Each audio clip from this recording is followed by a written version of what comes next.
This week on the Lords of Grantham podcast, we kick off coverage of Queen Charlotte, a Bridgerton story. We will cover it week by week, episode by episode, and so today we're talking about episode 1 of the show. Let's go.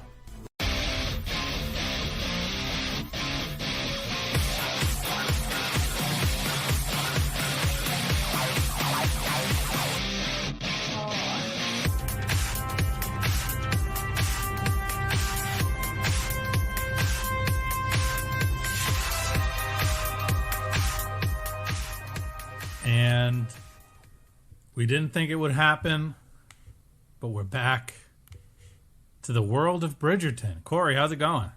It's going okay. How about you, Dave? Good. It is going well. And we have a new king, finally, coronated. It's happened. King Charles is king. I mean, I guess you can't say Prince Charles. I guess you could say Prince Charles is king. Either way, it is King Charles now. Dave, did you watch any of the coronation? Just snippets. And I saw what I saw. You know, I kind of intended to sit down and watch some of it a little more seriously, but it's a lot to watch. What snippets did you see? Just like background to the news, like him sitting. I didn't turn on anything specifically. A lot of, him holding scepters and Camilla, the meme about Camilla being the queen of the long game I saw about 1,000 times. It's a weird thing where, like, after all the hype, it really is just this long, drawn-out process without much excitement to it. Although the anointment, I thought, was interesting. And I don't know if you saw this part, Dave, but it's the most sacred part of the whole process, where they put up essentially a partition around him, and it's hidden. And they did this for all the royalty, and they're actually going to do this in public for the first time. But then they said, you know what, last minute, let's keep it private. And I don't know if you remember this, Dave, but they did this on the crown. They I remember that, the sacred oil, the was it the chrism, and they put it on their hands, their head, and their chest. And you see beforehand, too, like, Charles is, like, dressing down and stuff like that. And then he goes behind the partition. And then, he's like a body guy. They're just rubbing and lathering him up in oil back there to be king. Camilla's like, whoa, man, looking mighty buff today, Charles. I think, she gets anointed, too. I don't know if they go all handsy with her there. I can't find that. But they did change it up this time. The coronation oil did not include intestinal wax of sperm whales this time, nor secretions from civets. So they left that out because Charles he's a humanist for the world, loves nature, animals. He didn't want the intestinal wax of sperm whales riding on his body. That seems like some Clone Wars stuff. You let the snails walk all over your body. Whatever makes you stronger, he's the king now, and they had the celebration. We got Lionel Richie out there singing Easy and All Night Long, and then great royal music. Yeah, Katy Perry doing, what other songs could she really do? Roar and Firework. I don't think they're going to have her doing California Girls out there. Maybe she'll do I Kissed a Girl. That would have been the one to do. Could have been. And then trade off, the king appeared on American Idol to say hello, which I don't think that's a necessarily even trade. I don't think he realizes how bottom of the barrel American Idol currently is in the States here. Well, they had Maverick fly by, too. They did. You can be my wingman anytime, Majesty, Tom Cruise said. And you can tell that he filmed that at the same time as he filmed his MTV Awards acceptance speech for Best Actor. Now, do you think they photoshopped out the golden popcorn, or do you think they photoshopped in the golden popcorn? Well, do you think he just moved it? You can see the circular area where the golden popcorn was sitting for the other clip. He's wearing the same clothes, so there must have been something where he just pulled it back out of the way or something, or they just lowered it. But it was definitely the same sequence. Imagine you're Tom Cruise and you're like, I can do this thing for MTV. I'm also doing a thing for King Charles. And all right. But I won't go to the Oscars. Not going to do it. That's our man, though. That's our American royalty right there.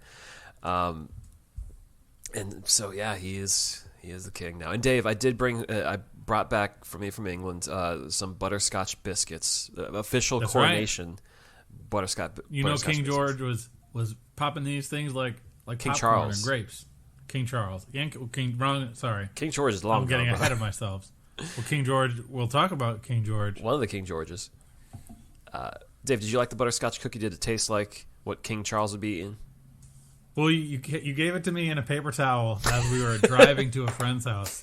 Very unceremonious. So, well, it's like if you ever had for all my Catholic friends out there, if you ever have like a sick relative or something, and you bring them the host, and it's just like very unceremonious. Like, here's this thing that typically you would be given by a priest. So it's like you handed me this like cookie and it was good. It was fine. I think it might have been good dipped in a hot, like a coffee. Might have been good. Like a proper biscuit. Yeah. I mean, I don't drink tea very much unless I have no other choice, but yeah. I think that might, I think it was good. It was fine. Like, I think you said it was a little too sweet for you, a little bit butterscotchy. Yeah. And I did pick up clotted cream fudge, but I have not brought myself to consume it yet. There's just something about the idea of clotted as the key operational word there, where it's like, I don't know about this. Mm-hmm. But listeners, a car bomb, the Irish car bomb drink. Yeah, it's too drink thick. It before clots. But listeners have heard enough of us talking about this coronation. They want to hear what we're here to talk about, which is Bridgerton. Queen Charlotte, a Bridgerton story. And for those of you searching out there, no, we did not cover Bridgerton Season 2. We meant to get around to it, but we were too consumed with Poldark. And now I've been hearing all this buzz about Queen Charlotte. It's the hot show to watch. Everyone loves it. It's gotten rave reviews. Bridgerton is suddenly back, more than it was last season. So we are here to talk about it week by week, piece by piece, consuming it slowly. As Netflix would like us to do. Stretch it out over the course of 6 weeks. I mean, we're keeping it in the top 10. That's the goal here, right? Oh yeah, we can do that. We're not getting paid by Netflix, folks. By the way, either we're keeping it real here with our thoughts. So, Julie Andrews is back narrating the show. She's 88 years old, Dave. She hasn't missed a beat. How much do you think she's getting paid for this at this point to keep coming back? Well, they probably go to her. Mm-hmm. I don't think she's getting paid all that much. I think she's probably getting $50K, $75K. I mean, it's Julie Andrews. It's The Sound of Music. You gotta, I think, 6 figures at least. Okay, but low 6 figures because she's reading. Like, she comes in and basically gives like a little wink, wink, nudge, nudge that The Crown didn't do. Mm-hmm. Where the episode begins with her talking about how, this is not history. This is a fictionalized version and extrapolation of history. And then we hear from her in the flash forwards. But, it's like, I feel like to pay a lot of money for that. I mean, I know Shonda's got deep pockets, but yeah, I really did love that they had this preface here, because one thing I already see is people out with their pitchforks online saying, "Well, King George, back then he had slaves, he was a bad person and stuff," and it's like, did you not see the intro to the show? It is inspired by fact. Okay, we're not going by the book here. This is a fantasy. Yes, indeed. And it owes to history, but it's not following history. Enjoy, as she says. Yeah, just to take a load off, enjoy the pulpiness. And to that point, Charlotte, as we find in this episode, is from Germany. Not a lick of German spoken this episode, or German accents. There is, what do they keep saying? Liebchen? Mm-hmm. Adolphus? Yep. It's all German to me. Yeah, that's just like a term of endearment in German. That's like one slang phrase, but they don't do any accents. They don't put anything on to try to make it appear like it's German at all. not at all. And so the first sight we see of Charlotte is young Charlotte. She's creeping around a house. She sees something being signed behind the doors. She's not supposed to be seeing this, and then backs herself up and then tips over a big bust, and then she's running away. Uh-huh.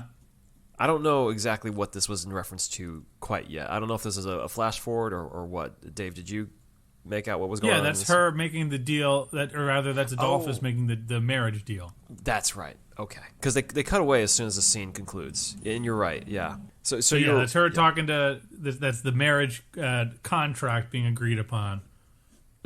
Okay. And so they immediately, though, flash to the future, though, with older Charlotte. Mm-hmm. Who we've seen in Bridgerton proper. Yep. And she's gotten news that her youngest grandchild is dead. As well as her daughter-in-law. Right.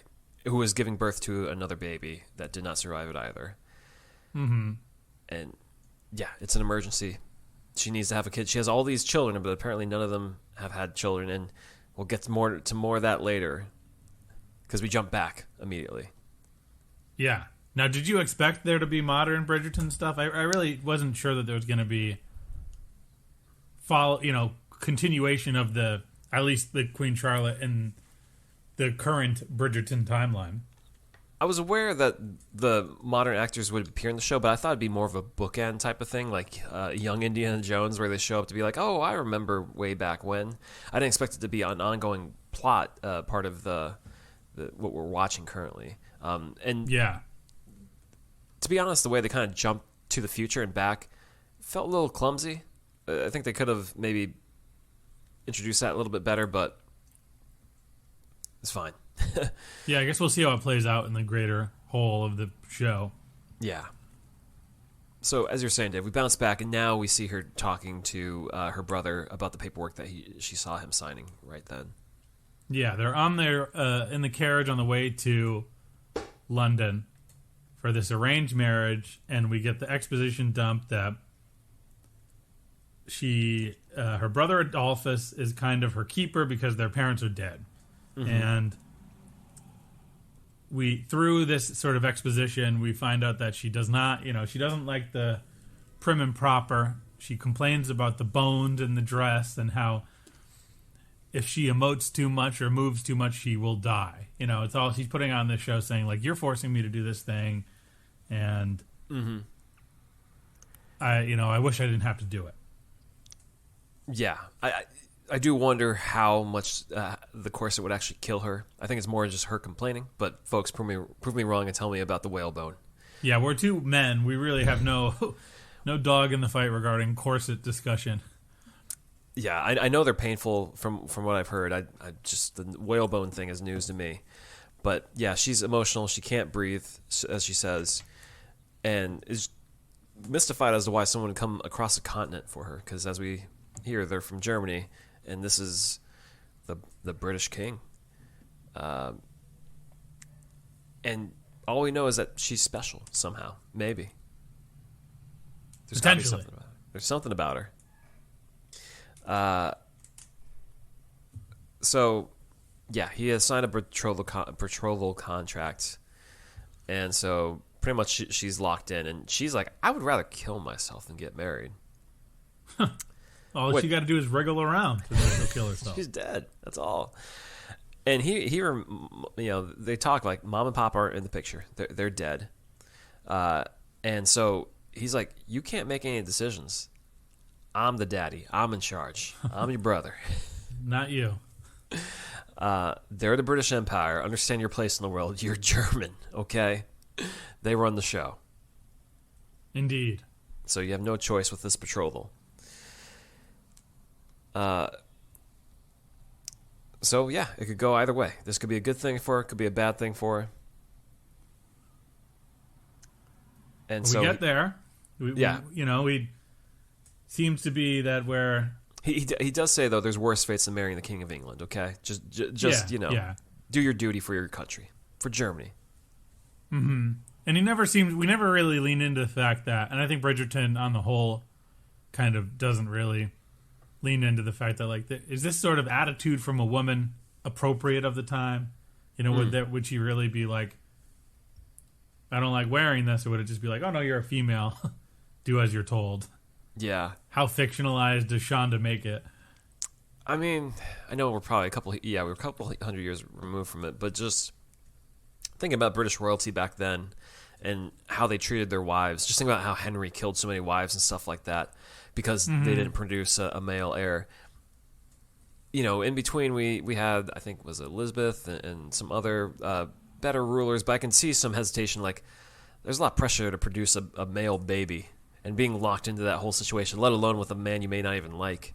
So I can understand her being like, I don't want to be part of this in the first place. So I think it's accurate, maybe best accurate to say, like, even back then, this woman probably did have reservations about these things. It may not have been forwardly put out there, but I could see a conversation happening like this between maybe siblings. So I'd hope that those kind of conversations happened back then, but it definitely wasn't on Front Street like, hey, I'm not into this marriage situation of being signed away. But then we get to London. The situation begins, and we meet Brimsley, who always has to stay 8 paces behind Queen Charlotte, and she's very much a sort of Fellowsy, period drama, modern values character, where she's like, talk to me, tell me things. Why are you walking behind me? Why can't you walk with me? Where, again, I think it's a bit of a stretch that she is of royalty. She's been basically like chosen for this role, and she has no clue that she's going to have a servant that's going to be there, and no clue how to talk to servants, because she's kind of gruff to these people, not like rude, but like to the point. No, exactly. And I did mess it up because it was after the carriage scene that they jump ahead to the future. It wasn't like immediately that one. I jumped ahead for a minute, but all the same, we covered the bases there. But we are introduced to the lady from Game of Thrones, Princess Augusta. Yes. Also, Catelyn Stark, who you may know her as from Game of Thrones. Oh, that's who it was. Okay. Yeah, from the Red Wedding, and she's judging Charlotte, checking her teeth. It's like the hips look good. That means she'll be able to have a lot of babies, as many babies as possible for her son. Just look at those hips. Mm-hmm. And we learned from the flash forward that she had 13 kids. The hips don't lie, as they say. But yeah, they're talking about the gowns. They're already planning for the wedding. She's going to be in this immediately. But as soon as she leaves the room, though, after they look her up and down, there's a discussion of, she's brown. She's really brown. More blood. Will people talk about this? Is this going to be a problem? Yeah, so I forgot, it's been a while since we watched Bridgerton, and the sort of negative backlash towards season 2 made me forget whether or not the Bridgerton casting is colorblind or just a part of the story. And this reinforces that it's not colorblind. It is part of the narrative. Yeah. But I think, is it supposed to be like allegorical of German people, or just people that weren't like pure blood? So I don't think they're colorblind necessarily. I think in season 1 it's more of like accepted, like, people can date whoever they want to date. It's whatever. It's very progressive. Well, that's a generation ahead too. Yeah, exactly. I think here this is the Shonda effect. Shonda Rhimes, because she's the showrunner on this one for the first time of the series. Even though she produced them all, this is the first time she's writing them. So I think she's just bringing in, like, we know what you may be thinking, and this is definitely what they were probably thinking back then. So let's make note of this. And they're pretty quick to kind of nip it in the bud, because Augusta is just like, whatever. My son's going to marry her. She's going to be able to have babies. Doesn't matter. Yeah, like, it's not a huge issue. It's just more, it seems more of a class issue than it does a color issue. They do talk about this, and from there we meet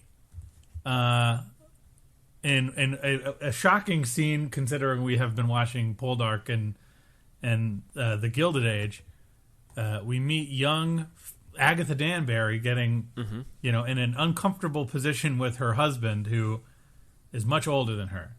Yeah, they're doing work in bed. And it more or less looks like he's just humping around because he's an old man. And she's sitting there just like taking it. Yep, okay. Bored. Okay. And to put a chair on top, he removes his teeth. Yeah. And this made me remember how much Lady Danbury's such a good character in Bridgerton, one of the better motherly characters of that show. But you see how she sort of became, because after this, the little session in the bedroom, her maid sweeps her off her feet and brings her to the bath to get ready, because she's one of these people that the Queen Mother, Princess Augusta, has invited last minute to the wedding to ingratiate the darker skinned people with the lighter skinned people. Yeah, the idea is that she would be part of her court, the Queen's court, so someone in her corner can fight for her and speak up for her. But it's a very good introduction, because she definitely seems like she's comfortable in her life, and so this whole invitation is a little like, huh? What am I supposed to do here? She has show up. Yeah, but she has yet to level up to the position we see her in Bridgerton, where she's of great importance. And we see that this romantic session with her husband comes from the fact that she says to her maid, like, I was completely blindsided. What the heck? And it seems to be because he was so fired up about getting the wedding invitation that his hormones got the best of him, and even in his advanced age. Hey, man, it happens. She is attractive. I'm just going to say that as a dude, man. That's the only thing I'm going to add to say there, man. She is Agatha Danbury. Hell yeah. But Arsema Thomas, or Arsema Thomas. I don't know how to pronounce her name. Yeah. That's the actor's name. So anyway, she's called to go to this wedding, essentially. And there is where she'll meet Charlotte. But what is it? Charlotte's not so thrilled. No. They tell her that she can't wear this French dress that she has made. So she's going through all these emotions.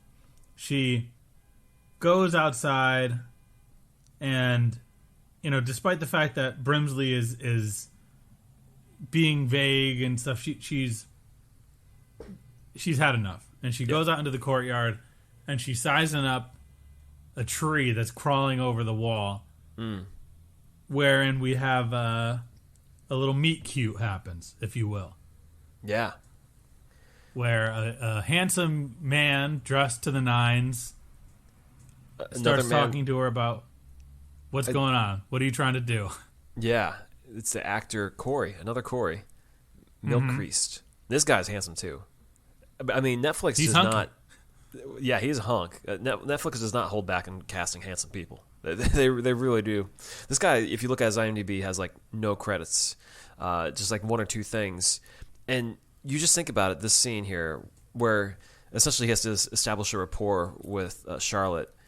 They have real charisma. This guy has real charm, and it's like, how did they find this guy? Because she's trying to hop that fence, and he's like, oh, do you need my assistance? Can I help you out? And he's like, no, I'm not going to help you go over the wall, so you don't have to marry someone.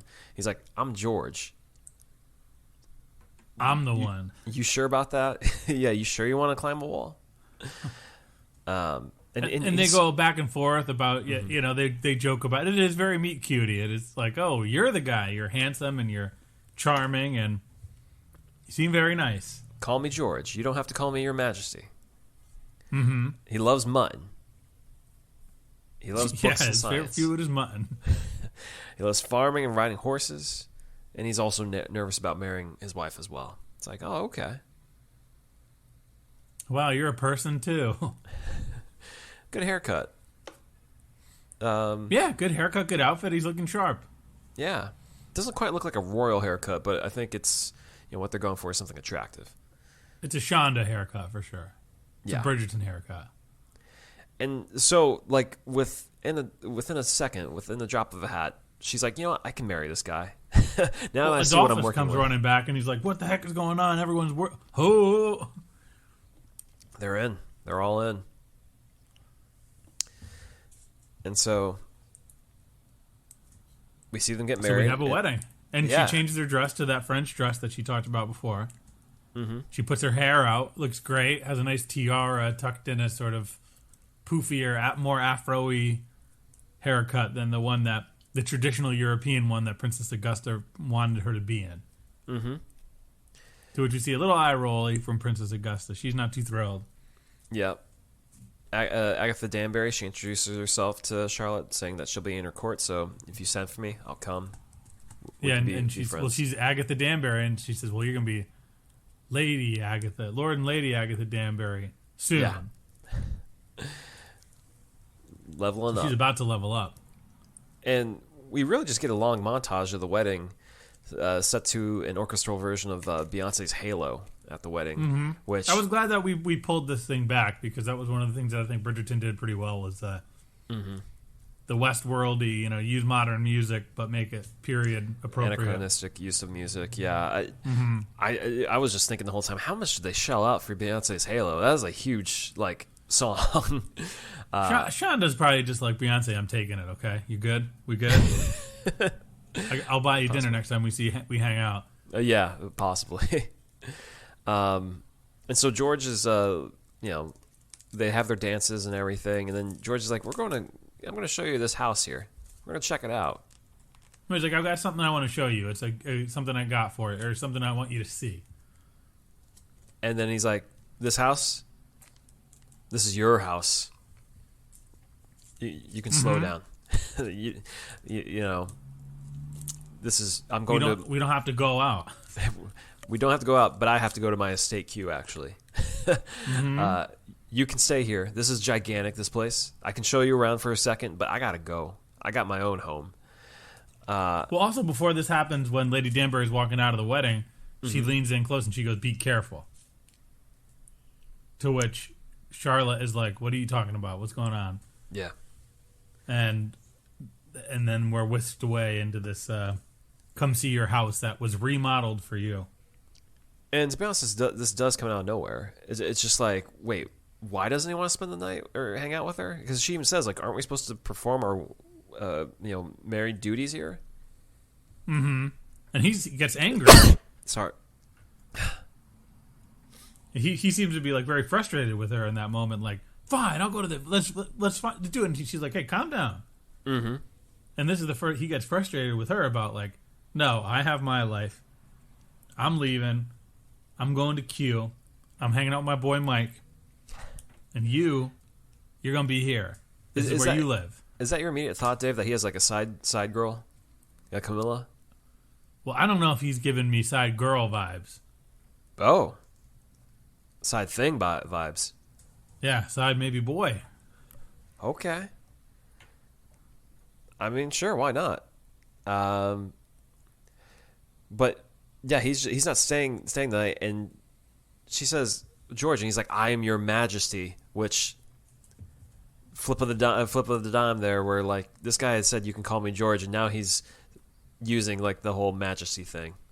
Turns out that was all a bunch of BS there of like, I'm on the level. Maybe. We'll see where this goes. I mean, I think we're going to get more into the weeds about what their relationship is actually like, but it seems as though this is all very reactionary, and I think that he's not in total control. I think he's okay, like he has the power, but he's also like an anxious kid. Yeah. And this is where the episode kind of leaves young Charlotte. She's kind of regretting her decision that maybe she should have gone over the wall. Yeah. And we do jump ahead, though, back to older Charlotte, where she's rallying the troops of all her children. It's not even 11 in the morning, and it's a tall ask for them because none of them seem to be sober. Yeah. And we see kind of young Brimsley is before the flash forward, he's kind of like, oh boy, this is my life, you know? And then we flash forward to old Brimsley. Yep. And he's there saying, like, they're all here. And she goes, are they drunk? I mean, young Brimsley looks like he's a guy who puts a lot of steps in. He's definitely hitting his 10,000 number every day. Absolutely. No doubt about it. I don't know how he puts on all that weight in the intervening years. I don't believe that. Just saying. Well, he's in advanced age. He's probably in his 60s or 70s at that point by the time we see him. So he's still doing 10,000 steps a day, man. That's supposed to keep the weight off. Who knows? Well, what's her name? Queen Charlotte's walking less. She's sitting around more. True. She's all doped up, as we saw in Bridgerton. She's getting the snuff box. That is true. He's got a lot less walking to do and more just hovering in the corner. But we got all these kids here. Mm-hmm. All of her kids. And to your point, Dave, on the colorblindness of this show, a lot of the kids are just straight up white. Like, there's not even, like, mixed skin or anything. It's just like, oh, yeah. There's just a bunch of white kids. Hey, maybe we'll dive into that further. Who knows? That's whatever they want to choose. Yeah. But they say, like, we have lives, to which she's, like, fornicating with mistresses and making bastards. Like, come on, that ain't life.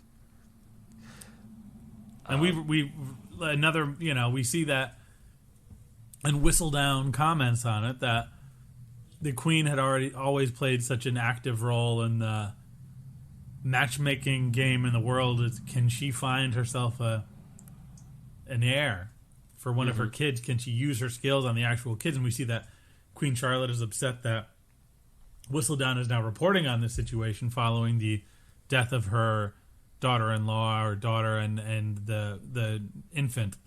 Yep. That she says, we got a record. What is it?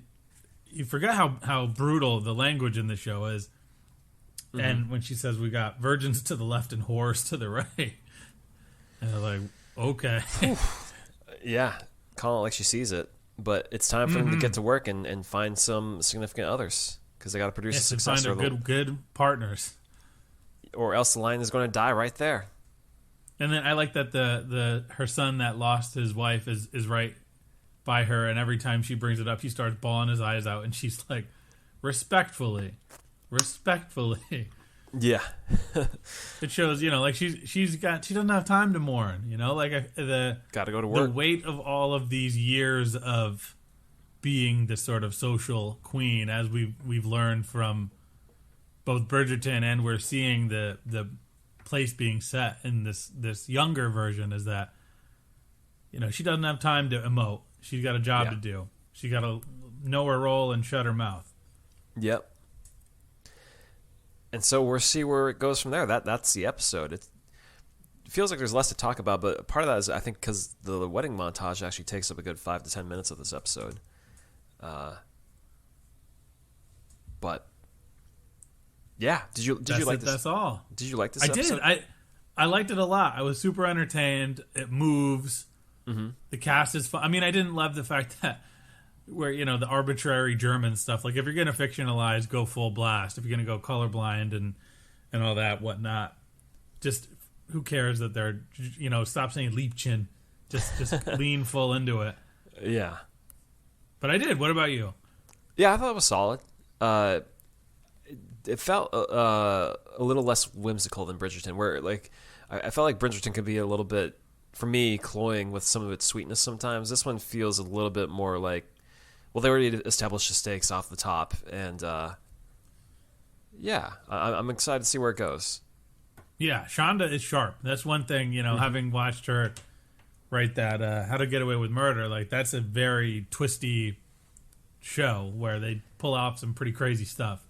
And you only watched several seasons of that, so you don't know how exactly to get away with murder. No.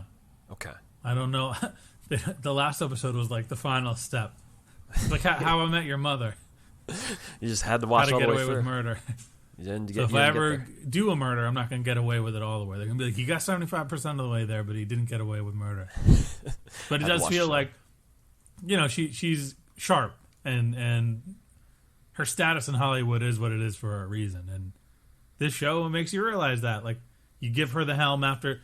Do you think it's reactionary because season 2 performed so poorly in the eyes of the critics? Well, I sent you a thread on Twitter where people were saying, like, me tuning in to Queen Charlotte after having skipped season 2 of Bridgerton, and then a bunch of people clapping back saying, season 2 was better than season 1. It's great.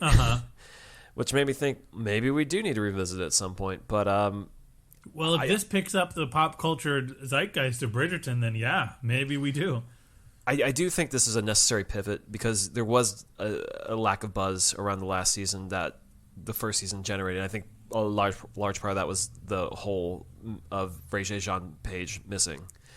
Because he had such magnetism that drew a lot of people into that first season in his relationship with Phoebe Dwyer. So I think, because the thing is, that family, the pieces that they had in place are good and entertaining, but I think it's wise to try and find new leads that can maybe pull in viewers that have their own magnetism, and I think they kind of have that here. Particularly, I think the lead actress India Rhea Martefo, she's quite charming and strong-willed. You can tell. So I think there's something for, and the spark she has with King George with this Corey guy suggests that maybe there is the kind of magnetism that can pull in people here. Yeah. So we'll see. And longtime listeners know this. New listeners may not, but we do power rankings every week of the characters to see where they are, rising, falling, based on the stuff that happens in the episodes. Can be whatever is pulling them up or down. And so, Dave, who do you have falling this week? Well, starting on the bottom, I got to say our boy, 10,000 Steps, Mr. Brimsley. Oh, okay. He's got this new job with this pip of a young lady who is putting him through the motions and kind of wringing him out just for doing his job. And we see him in the end. It seems like he's not yet settled into this. So I think he's got a big uphill battle to tame Queen Charlotte. What about you? Or just get on her good side. Yeah. I'm going down number 3. I got Charlotte's granddaughter. Didn't happen. Didn't come to be a death. That'll always earn you a spot, typically on the down rankings. So it's a tough beat there, and it sets in motion the plot for the show. So there you have it. Half the plot, yeah. Yeah. Then going second worst, I got Princess Augusta, the Queen Mother. I think she's biting off way more than she can chew with this Queen Charlotte. I think she sees we're already getting some disobeying of the orders with the dress. Okay.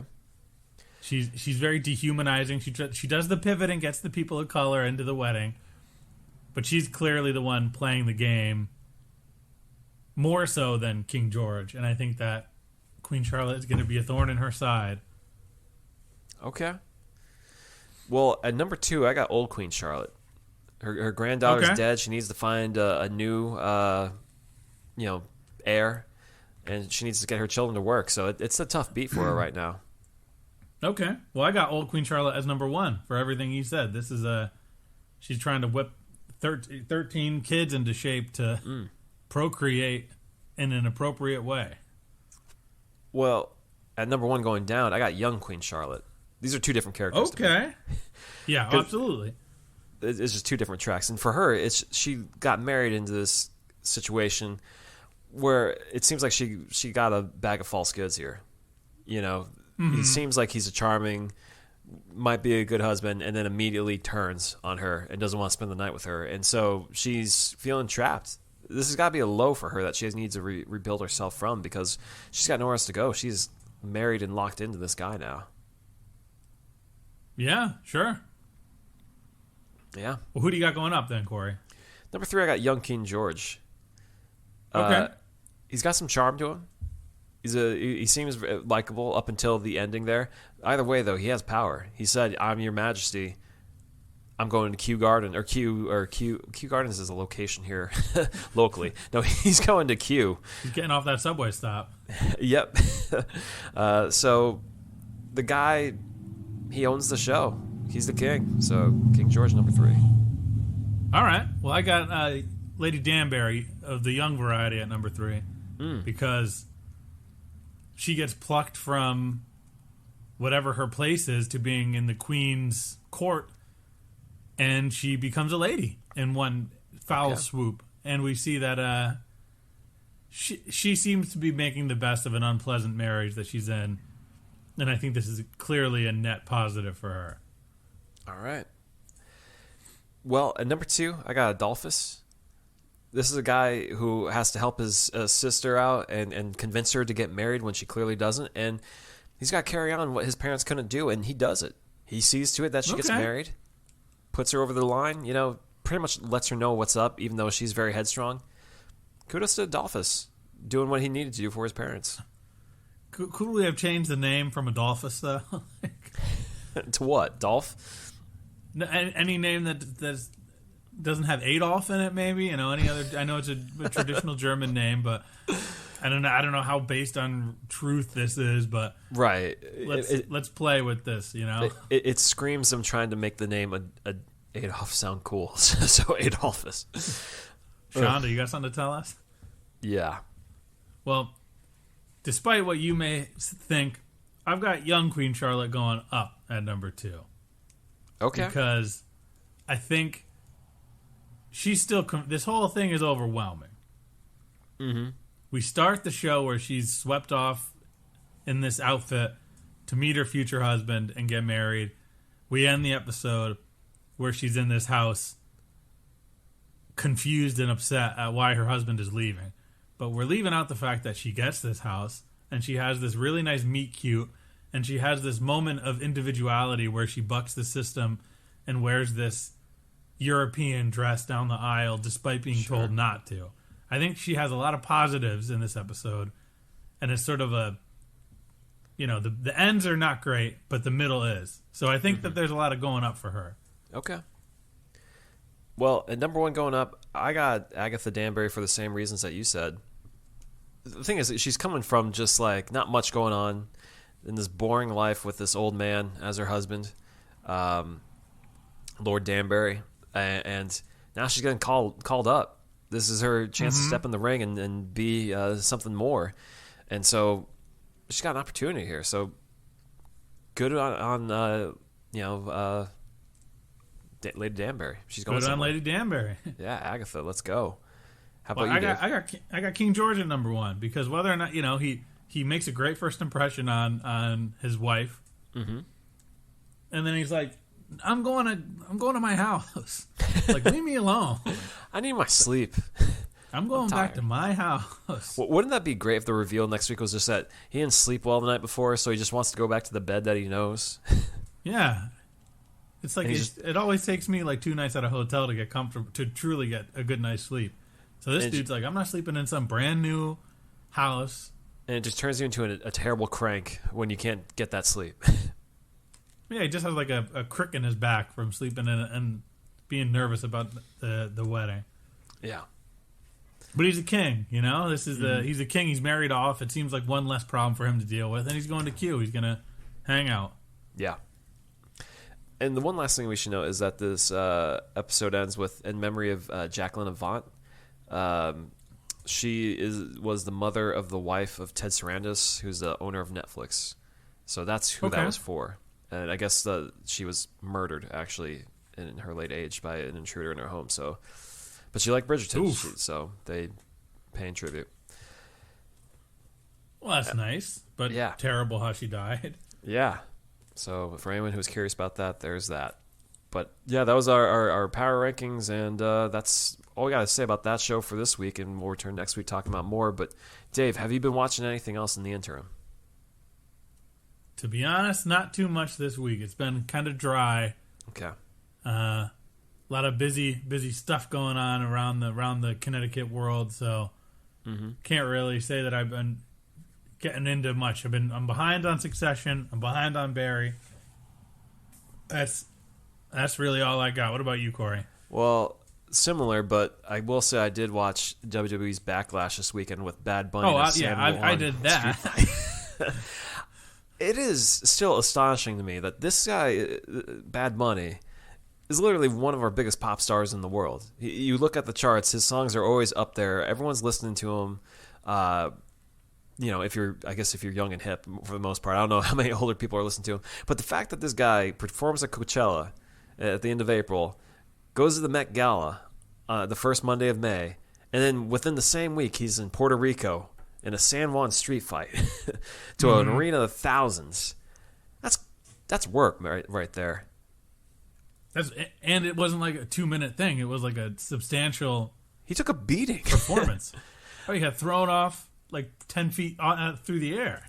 Yeah, and this guy's dating a Kardashian right now too. I think Kylie. And it's just like, it's insane. I don't think there's a celebrity like there's no comp for that. Like a celebrity of his stature just willingly throwing his body around in WWE, and the match being so good is the craziest thing. It was so entertaining. Yeah. I watched it with my mom. She loved it. Yeah, so it's hard good. to not get wrapped up in it. He's, it's the crowd is electric. And I'll just say this: anyone who ever hears that Bad Bunny's wrestling in WWE, or if you want to check his matches, drop everything and go watch. They're that entertaining. This guy's legit. Good music too. Yeah. But aside from that, I think we can wrap it up there, Dave. Yeah, absolutely. So if you want to hear more of our podcasts, we've covered now The Crown, Downton Abbey. That's the foundation of this whole podcast. We just recently wrapped up Poldark. We watched the first season of Bridgerton. Gilded Age, if you're a HBO fan. We'll be covering that whenever it comes back. And you can find that anywhere where you get your podcasts. We have a whole archive on our Podbean website. And if you want to reach out to us, we're on gmail.com, lordsofgrantham@gmail.com, Facebook, Twitter, Instagram. We're out there. And leave us a 5-star ratings and review if you so choose. And we have a Patreon, too, if you want bonus content and join our Lords of Grantham Lounge on Facebook, where we just continue to talk about this kind of stuff. That's right. Yeah. So thank you for tuning in. We hope to see you next week.